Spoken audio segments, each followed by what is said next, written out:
Kansas looks to stay undefeated at home with a matchup against Texas Tech this Saturday at the booth, 11 a.m.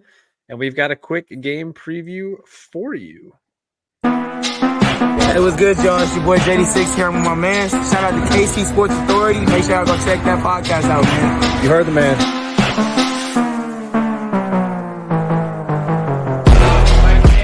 And welcome into the KC Sports Authority podcast. Keegan Russell and JB Merker with you here as always.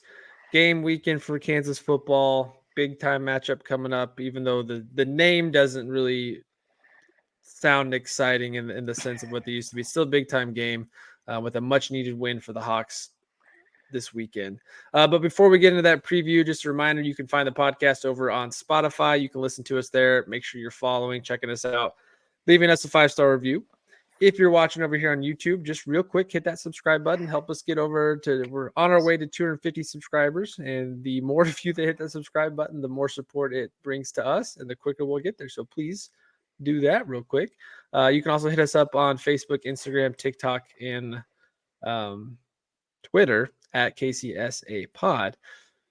Well, JB, we got Kansas versus Texas Tech this weekend. Another good home matchup at the booth, 11 a.m. Texas Tech has the all-time series 22-2. Very lopsided, of course, which is not surprising there. Texas Tech's been pretty solid over the years. Not your traditional Texas Tech team. Their quarterback's been hurt for most of the year, so they're not as solid team as they used to have, but not a terrible team either. KU fans might remember the last time we beat Texas Tech was one of those crazy games at Allen Fieldhouse at the David Booth Memorial Stadium in the Les Miles era. We had that end of the game where we set up for the field goal. It got blocked. And then on the block, the guy tried to return it, fumbled it. KU picked it back up. And with 3 seconds left, they kicked the game-winning field goal to win it. Probably the peak of the season that year. Texas. Peak. Yeah, really, just about. Because then it was. I was there. I rushed the field. I can't remember if I was at that game personally or if I was the one I was watching. But yeah, there's a game where KU rushes the field in, which is kind of looking back now. It's kind of sad that that's what we rushed the field for. But now we rush the field when we beat top 5 teams. That's right. And that kind of thing. But anyway, we got matchup Kansas versus Texas Tech preview. Right now, KU is about a 4-point favorite at home. Got a little bit of a question there. We'll get into the matchup here. Over-under set at about 62 points. So clearly something tells us that this is going to be a high-scoring game. Outside of the KU has a very lopsided loss record against Texas Tech, I don't think there's really any major headlines other than the fact that KU needs to look to stay undefeated at home because that's impressive, but also to keep them in the Big 12 championship race. They have to win out down the stretch that we've mentioned plenty of times on the podcast last few weeks, and they've got a prime opportunity to do so. Let's talk about Texas Tech, though, for a second. Texas Tech comes in with a 4-5 record, 3-3 in the Big 12. And JB, I know you and I were looking at this just before we got on here. We were going through their schedule. And just as it's kind of laid out there, if you were looking deeply into their schedule, this is about the record we probably would predict for them. They, went up against a really good Oregon team that struggled at the start of the season, but they played them close. They've got losses at West Virginia, which is always a tough environment, losing to K-State and losing at BYU. So no really big surprise on their schedule other than maybe the loss to Wyoming at the beginning of the year.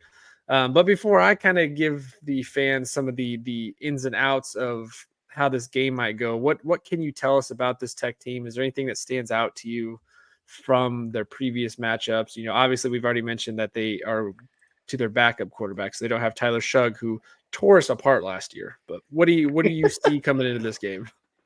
Yeah, you mentioned it with the schedule. When you look at it, they've won the games that you typically would expect them to win. They've lost the games that you would typically expect them to lose. And like you said, no shocks really in the schedule. They're kind of coming off of a somewhat decent win against TCU. TCU's not the same team it was last year, but you got to think there's so many pieces on that team that know how to win and know how to win at this level. So for them to get that win is pretty nice. Texas Tech they're just underwhelming overall. So I think it's a matchup where we definitely can't let off the gas. Like we have to make sure that we are on top of it because I think their offense is pretty dynamic. Our offense is pretty dynamic as well. I think we have a little bit more of a dynamic offense though, because where I'm looking at the styles of Bean versus their quarterback, our running backs versus their running backs, it just feels like we have so many more weapons than them. The big guy to watch out for is Taj Brooks, and we'll touch on him. But outside of that, there's not a lot that scares me about this Texas Tech team. I think I would agree. On paper, again, not a lot there. So let's kind of dive into Texas Tech statistically. The one thing that does stand out to me is that they average about 30 points a game. So that's still pretty solid, especially in Big 12 play against some of the better defenses in the league. Scoring 30 points a game is still going to keep you in a lot of games. And maybe that's really why KU is only a 4-point favorite, because the defense has still struggled here and there. But I think KU at home, they should be a bigger favorite there. Texas Tech, though, third down efficiency is probably one of their biggest weaknesses. They're only about 41% effective on third down. So again, just like we talked about the Iowa State game, get them into third and longs so that they can't run the ball to get those first downs, and they'll be fine. But yeah, their biggest thing is that rushing attack there with Taj Brooks. He's already over 1,000 yards on the season. Put this in perspective, he's at 193 carries on the season.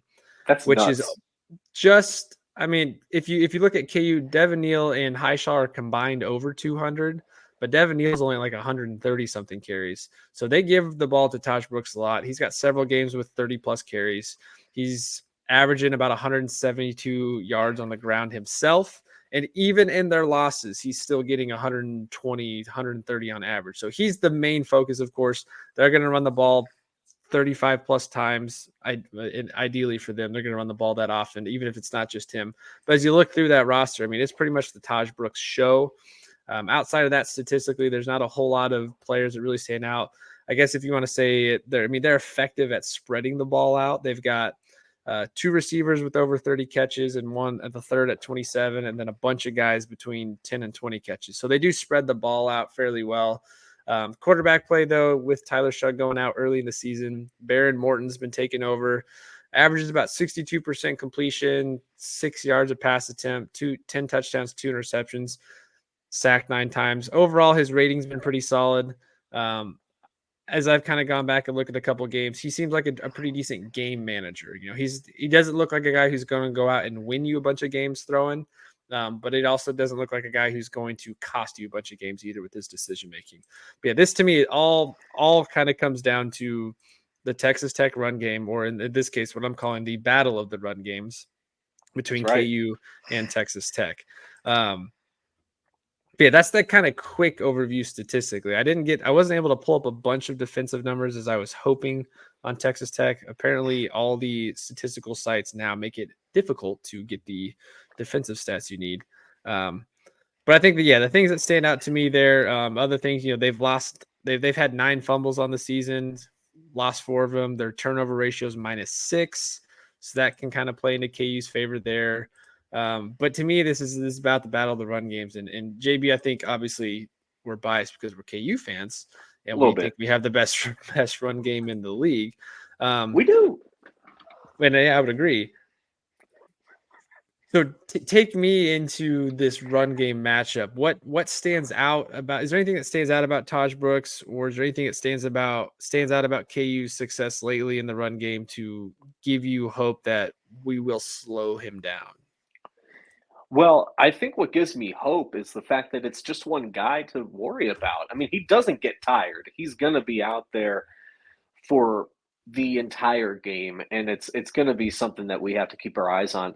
But yeah, like I said earlier, with him being the only weapon that we really, really need to watch out for, I think we're in pretty good shape. Whereas for us, we've got 2 different running backs. One is very good at cutting and dodging and weaving, Devin Neal, and trying to, get around and lose his defender. But then Highshaw will just run straight through you. And I mean, how do you prepare for both of that with the same personnel? I don't know. And I think that's a lot of the reason why we've had such success so far this season. And yeah, looking at this game, um, if we if we can just kind of roll with the punches, but also focus as much as we can on stopping Brooks, then I think we'll be, gosh, more than a 4-point favorite. Really, I think we're looking at a double-digit win. That's where I was going to go into next with the game predictions. I actually have KU as a double-digit win. I'm thinking like 34-24. I think this defense just plays so Okay. much better at home. The excitement of the crowd, the energy, they're fired up. Everyone believes in Jason Bean right now. The defense is all over the place. Kobe Bryant shows up at home big time. Kenny Logan's huge at home. I think the defense is going to come out and assert some dominance again. I think they're excited seeing that number 16 next to their name in the college football rankings. I think they still have a lot to prove that they can keep this consistent play up. So I think this is going to be a very dominant KU game. I do think that run game of Texas Tech is going to wear us down at times. But again, I'm not as concerned about the throwing game. So if we can keep in the third and longs and kind of limit long drives by getting him in these third and long situations to force punts, I think it's going to be a long night for Texas Tech offensively. And then on the flip side, I think this is a team that you can move the ball on. I don't know exactly where Texas Tech ranks statistically on all the defense numbers right now. I didn't get all those compiled for this. But KU's been very effective at home. They've put up big numbers at home. Most of their wins, as I'm looking through, KU's averaged over 35 points at home, I believe, somewhere close to that. So they're going to put up big numbers. And if KU's averaging more than that at home versus what Texas Tech scores themselves, then again, that to me says this is a KU victory. But what's your kind of game prediction here?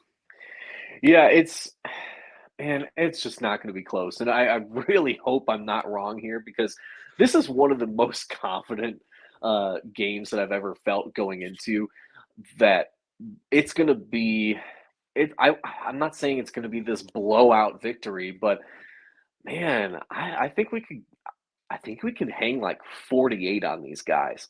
That being said, I mean, they could probably get to 30. I would give them 30, 31 or so, just to see what happens. But I think we win by 2 touchdowns.